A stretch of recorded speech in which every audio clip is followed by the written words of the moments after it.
back, everybody. We've done a lot of work since our last video, so we thought we'd take one.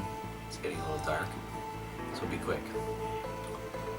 We got all electrical ran, as you can see, everywhere. Switches, plugs are all in, all connected, except for a couple in the front, which we will do later, because we don't have time at the moment. We got our water pump, which will hook up to the freshwater tank, and we have all the hookups for that and filters, which we'll show you later once we're installing it. We got a couple more inner skin panels put on, and then she can move. We've lowered her down. Everything's stable, all the floor is done, everything's bolted, all the channels have been painted, so nothing, all the bolts don't rust. We've got all the fans hooked up,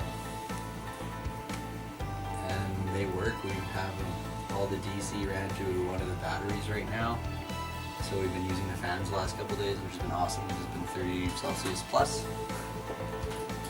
Back here, the wheel wells are finished. I got 26 gauge painted steel and did the whole underside of them, and then we used rubber rocker guard spray paint, so it's like rubberized black spray paint, and I spray painted all the underside, so any rocks that bounce up, bounce off, any scratches we'll just clean it and spray it again. So that should work pretty good. Back here, our electrician has some of his stuff here still, but this is where the solar system's going to be, which is hooked up. All the panels are on the roof, 4 panels on the roof right now. And then, so yeah, we have 3 batteries, which are going to sit in those little boxes. We're going to strap them down so they don't bounce, maybe put some foam underneath, just so it's cushioned.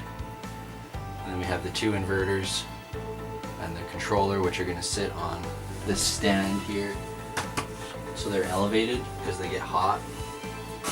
We're going to run, once it's all connected, I'm going to run a pipe, a cool pipe in through here out to here, and then have a fan going out.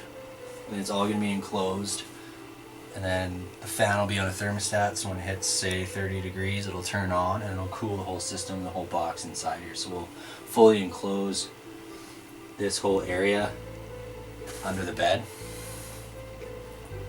and hopefully never have to touch it once it's all hooked up. And then we have our breaker panel here. So we have the solar coming in. It's going to be on its own breaker.